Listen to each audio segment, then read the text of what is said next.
Hello, and welcome to episode 17 of Miscellaneous. So, just to start off this episode, I'm going to give you a real quick recap of the videos that we've done so far and the basic lessons that I've tried to teach in some of them. So, episode 2 was about the importance of actually checking your data to make sure that it says what you think it says. So, it's a good thing that the cancer rates have been increasing in Western countries. Check the data on that to make sure that they can actually back it up. Number 3 was about being able to articulate your point clearly and not needlessly alienating people by saying things like the cancer rate increasing is a good thing. Number 5 was about having more resolution, and instead of just looking at things on a single axis, perhaps having a little more ways in which things can be different and more ways that you're comparing things means that you get a better overall picture of the situation. Episode 6 was about how you might have to sacrifice some of your priorities. That was the one about elections, and where if you have multiple candidates, each one with a particular thing that you want, you're going to have to pick which one is the most important to you, or run as your own candidate. Number 7 was the first Captain Marvel one, and that was about misrepresenting the facts of the situation. That was where they were painting all of these people who were submitting their want-to-see score, and they were saying, these are false reviews, these are trolls from the internet, when it was people just legitimately saying they were not keen on seeing the movie. Number 8 was about taking shortcuts. That was the one about Lawyer X in Australia, and how taking shortcuts and cheating sometimes produces very, very bad results. And that led into number 9, which was about the Cobra effect, where trying to impose a result that you want produces the opposite effect. Like, you just end up with less of the thing that you want. Number 13 was another Captain Marvel one, and that was about going back and checking your predictions to make sure that they were valid. Always good to do, if you're making predictions, you should check your predictions afterwards to make sure that you're predicting things correctly. Number 14 was about adding qualifiers to statements that would make them technically correct but ultimately useless.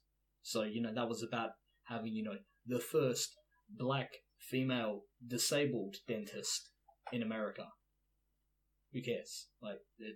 You just care about the first, or the first in one particular category, but the more qualifiers you add to something, the less useful that information becomes, because ultimately we are all individuals. And then number 16 was about using data, and how you could explain a hell of a lot of things if you just do the maths behind an actual situation and find out what the actual situation is mathematically. And that's going to bring us to today's episode, which has a very, very important moral to the story. So, Captain Marvel, here we are once again, and what do you know? The score has changed significantly. If you have been looking out in this, particular space of the media recently, you would have heard that there's been a lot of shit going on. There has been, review purges. Thousands, I think 50,000 reviews have been purged from that audience score. But it's not even that. It actually gets worse, because that 58%, let's check it out. Audience reviews. View all audience reviews. 58%, roughly 60. So this is saying that out of 10 people, 6 of them say that it's great. 1 star, half a star, 1.5 stars, 5 stars, 4 stars, 2, 2.5, 2, 5. That number, just off that random sampling,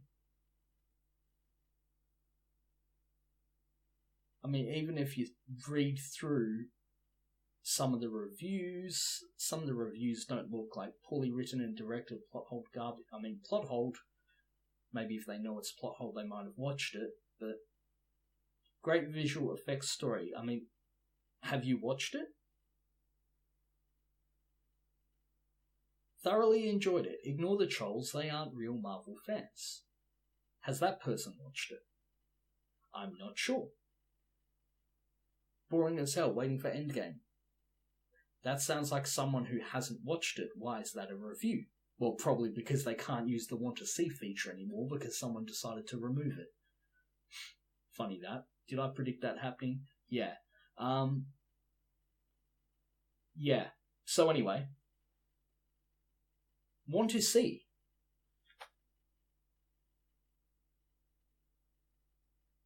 Why is that review marked as a want to see review? Here's another one. Marked as a want to see review.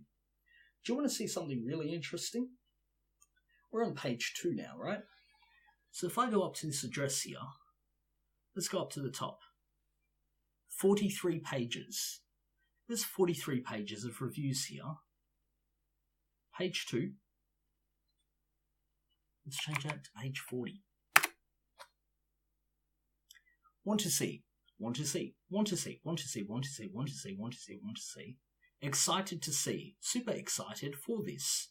Excited to see this. I can't wait to see. Have any of these people watched the film? Brie Larson will do great. Not did do great. Not I watched Brie Larson do great.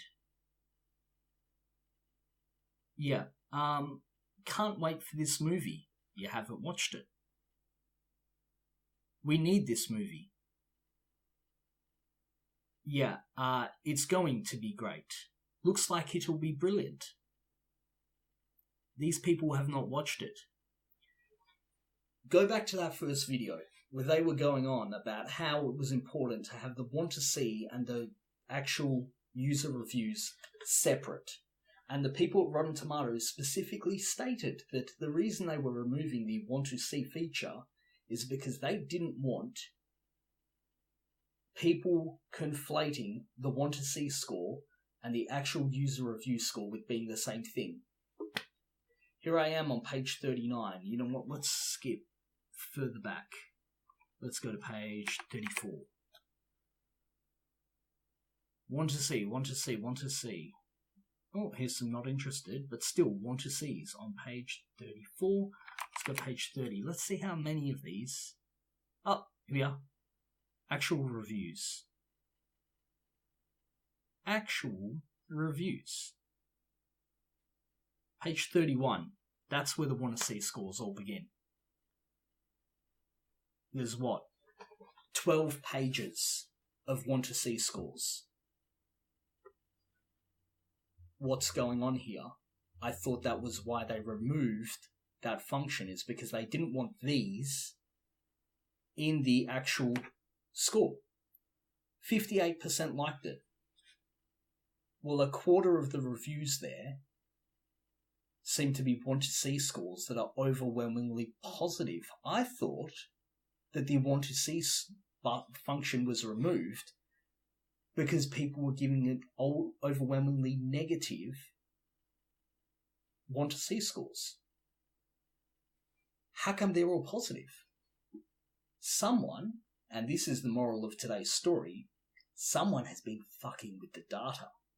Someone's come up with a conclusion that they wanted, which is this movie needs to get at least 60%. And in order to get that end result, they didn't actually study the data and say, let's see empirically what this data says. They've already come up with their conclusion. If it didn't come up with the right conclusion, they're going to go back and they're going to do it again. They're going to change the score. They're going to remove people's reviews. They're going to flood it with want to see score reviews to inflate that. User reviews, 53,974, right? View or audience reviews, 43 pages of them. Do you want to see something really interesting? This here was apparently all people trolling it, and all of the comments are all vile comments about how people didn't want to see SJW movies. Alita. Pretty similar movie, pretty similar plotline. However, 94% score, audience reviews. Now, hang on, if we go back, 26,223. Captain Marvel, 53,974. So, double the user ratings. Right? Captain Marvel has 43 pages right there. Alita has 391. Why does the one with half as many have 9 times more actual reviews? Where are all of the reviews for here? It has twice as many. Where are all of the reviews? This is... You cannot do it. Just don't. It works in the short term, as we've talked about with Lawyer X and the Cobra effect. In the short term, you can get away with cheating. It'll produce the result you want. Captain Marvel has a score of 60%. That's obviously the result that they wanted to get out of this manipulation of the data. What's the long-term effect? Don't trust Rotten Tomatoes. That's it. You cannot trust the Rotten Tomatoes score anymore. They manipulate their data. If they were working in medical research, they would be, they'd lose their accreditation. They wouldn't be allowed to work in medical research anymore. They would be fired. They would be run out of town. But this is how you end up with anti-vaxxers. That guy made up data. So do Rotten Tomatoes. They're meant to be a review aggregator. They're not aggregating reviews anymore, are they? They're curating reviews. They're selecting which reviews they want to run and which ones they don't.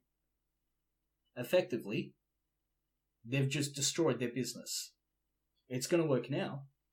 It's going to work, for the next month.